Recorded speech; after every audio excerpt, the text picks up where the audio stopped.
बताता चलूँ तकरीबन हमारा जो बिल बना था वो 910 रुपये का बना था।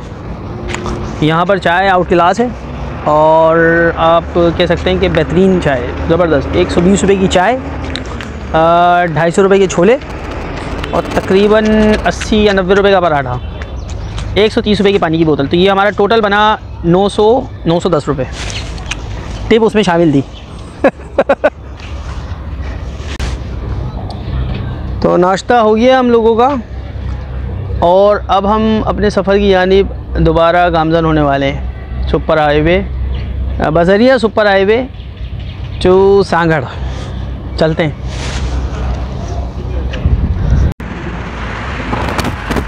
अच्छा जी, तकरीबन हमने कितने बजे, 11:30 बजे चले थे ना? नहीं, हम लोग 12 बजे हमने नाश्ता किया था सदाबहार रेस्टोरेंट से, आपको बताया था। और इस वक्त 1:30 बज रहे हैं और हम लोग हैदराबाद पहुंच गए हैं। ये देखें आप, ये इंटर होने वाले हैं हम लोग हैदराबाद में। बस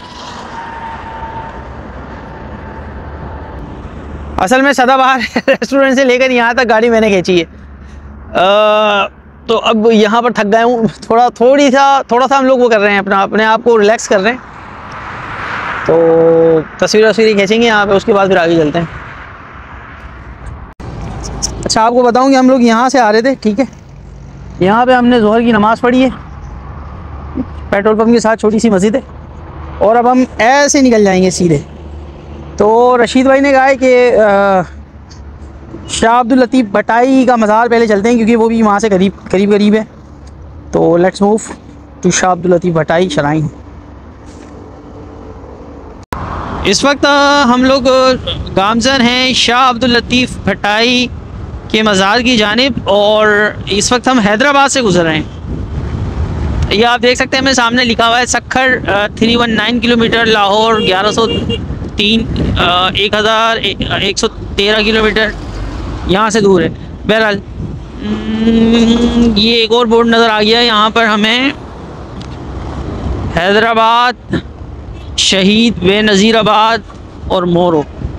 हाउएवर, तो यहाँ से जो शाह अब्दुल लतीफ़ भटाई रहमतुल्लाह अलैह का जो मज़ार है, उसका जो फासला है वो तकरीबन 54-55 किलोमीटर है। मैं दरिया सिंध के फ़ौरन बाद की बात कर रहा हूँ।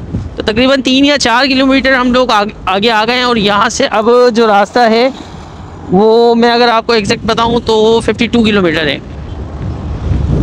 रास्ते की खूबसूरती आप चेक कर सकते हैं। मेरे दोनों तरफ जो हैं वो बागात हैं। ये मेरे सीधे हाथ पर देखें आप, ये केले के बाग हैं।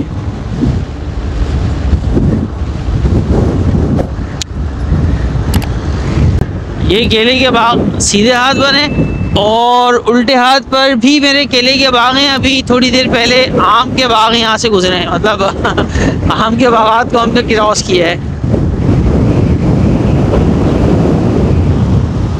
अच्छा, यहाँ से हम लोगों ने आगे सीधे हाथ पर टर्न लेना है, तकरीबन 400 मीटर के फासले के बाद। सही है रशीद भाई, आपने मेरी बात सुन ली है? जी भाई, सुन ली है। ये एक ओवरहेड ब्रिज भी आपको नज़र आ रहा है। एक मिनट, ये कंटेनर ज़रा जाने दें रशीद भाई, ये कंटेनर जाने दें ज़रा, बस रुक जाए ज़रा। ये रहा सीधे हाथ पे ये। अच्छा, ये आपको दिखा देता हूँ, यहाँ पे रुकना ज़रा गाड़ी। ये आपको नज़र आ रहा है एक ओवरहेड ब्रिज, और ये जो रास्ता नज़र आ रहा है ना आपको, ये जो टर्न नज़र आ रहा है, ये यहाँ से आपने टर्न लेना है सीधे हाथ पर।